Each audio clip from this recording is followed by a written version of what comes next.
So as you can see here, I just rearranged my cones. We went from tight turn from a stop, where we had to basically move away from the vehicles next to us, and now I've just spread them out to make a U-turn box. And this is about 27 feet. Remember, these parking spaces are about 9 feet each.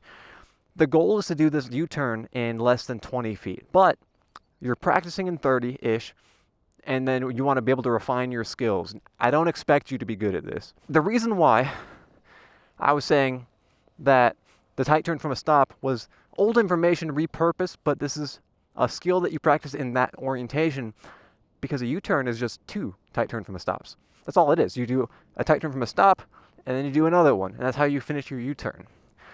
And you're going to do it very, very slow, very smooth at the start, as smooth as possible.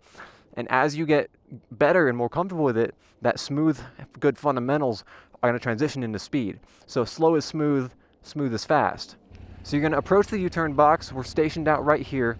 Now what we're going to do is a tight turn from a stop. We're going to come into it, lean to the right, point the bike to the left, and that was our tight turn from a stop. And now we just do another one, where you lean to the right, point the bike to the left, play with that friction zone. Again, you've done this before. You know how to do this. It's dancing with your bike all over again. So you're dancing with your bike and you just want to turn around. So pro tip on this guy is to look at your exit. So right now I can't see my exit. I can only see to the left. So I'm going to put my chin on my shoulder, just like this. As I come into this box, I'm going to look that way. I'm going to do my counterbalancing, and I'm going to look at my exit. I'm not looking at the cones directly. My peripheral is looking at the cones. One more time. I'm not looking at cones. I'm looking up and out. I'm looking at my exit. My peripheral is looking at the cones. I don't even care that they're there.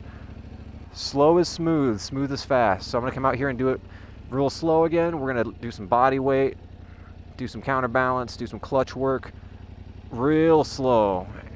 And that felt really good. If you start leaning too far to the right, it's going to feel awkward. If you don't lean enough and your bike is leaning too far over, you might feel the weight of the bike is trying to pull you down. So, tight turn from a stop number 1. We're going to come out here. Cool. Tight turn from a stop number 2. Awesome.